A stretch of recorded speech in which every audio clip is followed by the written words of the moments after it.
Gather together with the entire communications department at this, our graduation showcase. What a treat it is to be in the presence of people who I have so much in common with. We've all heard the same lectures and we've struggled through the same exams, and right now we are racing against the clock to finish up some of those last-minute assignments. I don't know about you, but lately I've been having a lot of trouble getting my assignments done in a timely manner. So I've been assessing the situation, and I've come to a conclusion. I have a problem. It's more of an addiction, actually. And it begins every morning when I wake up. I say to myself, I am not going to start, but there's something about it that raises the pulse of my heart. 1 friend, 2, 3, and then 4. My friends are multiplying faster than ever before. How great this feature. Let me add another. Bumper stickers, tags, even a gift for my mother. A split second goes by. Something catches my eye. Click, retrieve. Will my curiosity ever be satisfied? I see everything that's going on with one simple look. Oh, for goodness sakes, just give me more Facebook. Woo! What I have chosen to showcase for you all tonight is a speech that I presented for Advanced Communication Studies in the spring of 2009, titled The Effects that Facebook Has on Students. In this condensed version of my speech, I will spend the next 5 minutes raising your awareness of the effects that Facebook has on our lives in 2 ways, our time and our self-perception. A student who limits their daily activity on Facebook will have more time and a better self-image. At the conclusion of this speech, I hope that you will all desire to spend less time on the social networking site and free yourself from depending on Facebook to make known your own identity. In my introduction, I related 3 things: students, time, and Facebook. Students have free time, and they find ways to fill it.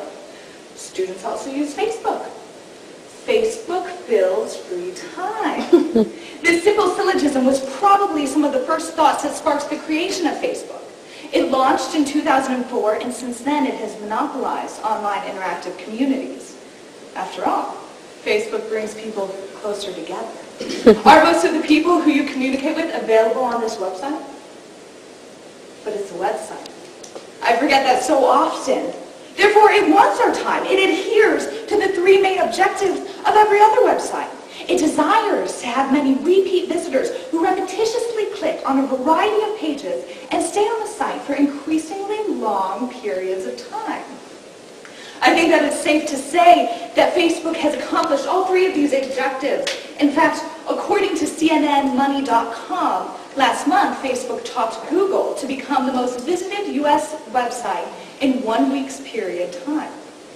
In that week, Facebook dominated 7.7% of all internet traffic. Facebook owes the credit of this accomplishment to its most popular feature, the live feed. They define their live feed as a mandatory feature that loads stories from your friends and updates the list in real time. I define the live feed as a feature that never fails to provoke a perpetual state of curiosity. Are you not drawn like a moth to a flame when you see a new announcement pop up? You then click on whatever has evoked your curiosity, either satisfying it or intensifying it. In the case that you've satisfied it, you may go back to your homepage and wait for the next announcement to pop up. But in the matter that your curiosity is intensified, you want to find out more. This is twofold. In order to get more information, you begin to click passively on photos, blogs, wall posts, or images, or you become an active participant. You start to comment on people, responding and interacting with others.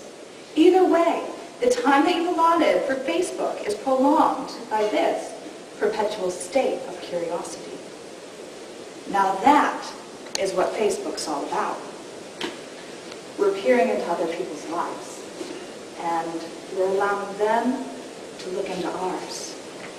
But we all know that our Facebook profiles are not actually us. They're just a representation of who we are, or in some cases, who we want to be. In the article Faux Friendship by William Dershowitz, he goes as far as calling it an impersonation. speaking about the emptiness of Facebook friendships, he says this: "The sense that my friends are doing their best to impersonate themselves only makes the emptiness worse. The person I read about, I cannot help but feeling, is not quite the person I know." A book that is currently on the market goes by the title, You're Not a Gadget. And I'm here tonight to tell you, you are not your Facebook profile. You are not the pictures that you post or the status updates that you write, nor are you encapsulated by what people post about you on your wall. You are not a one-dimensional image. You are a person. You have 3 dimensions. You have a mind, and a soul, and a body. Being consumed by our one-dimension image is a vanity disorder, according to Craig Ross, who is the author of Computers in Human Behavior. It's a disorder that derives from an addiction to Facebook. With all of the greatness that is sitting in this room at this moment, I have to ask a question. And that question is why? Why are we selling our 3 dimensions for the price of 1? Facebook enables mediocrity and uniformity, and as I look around, I know that there is nothing uniformed or mediocre about any of you. I've been fortunate enough to be here with you, some of you, for 4 years, and many of you have let me into your lives, and you've let me see your passions and your interests and your talents, and I have let you see mine.